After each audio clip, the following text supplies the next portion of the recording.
When the lights turn out and it's my turn to settle down, I'm laying things down.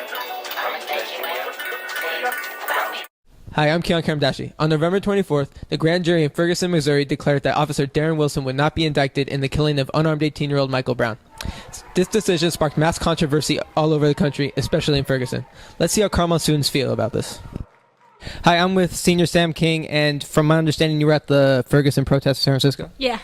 What happened? So I was there with my boyfriend, and we came out of Macy's because we watched the Christmas tree lighting, and a bunch of the protesters took the police barricades, and they were throwing them at like people in the streets. And so I almost got hit when I won, so I took him, and because he got really upset about it, so I wanted to keep him away from all that. So we went into a yogurt shop, and I was right by a window, and they smashed the window out right next to me, and the whole thing got smashed out, and then they kept going.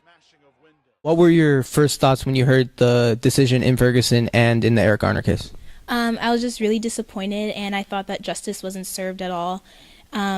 Unfortunately, things like this have happened before, so it also wasn't really surprising for me either.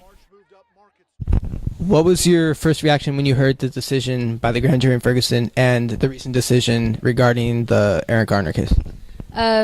Well, my first reaction when I heard that they weren't going to indict Darren Wilson was really an outrage. I wasn't at home, but I still got access to TV so I could watch the news. I was really saddened by it, and I did cry.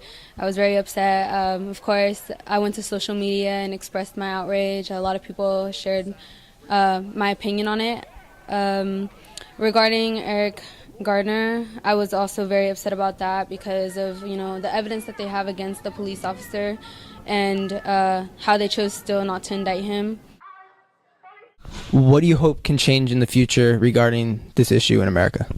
I just hope that people can start to see that there's no difference between white and black at all, and I just hope for the racism to go down in the South especially.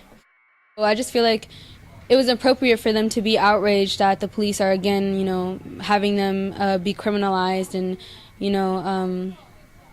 profiling them as to be this really aggressive, violent people when they're not. And of course, in the media it shows a lot of the violent protests, but they don't show any of the silent ones, which I also think is really wrong. And stuff like this happens, people are outraged, and people should have the right to react any way that they choose to. And I feel like it also does spread the message even more because it receives a lot more attention, whether it's negative or positive. From Scotcenter, I'm Kian Karamdashti.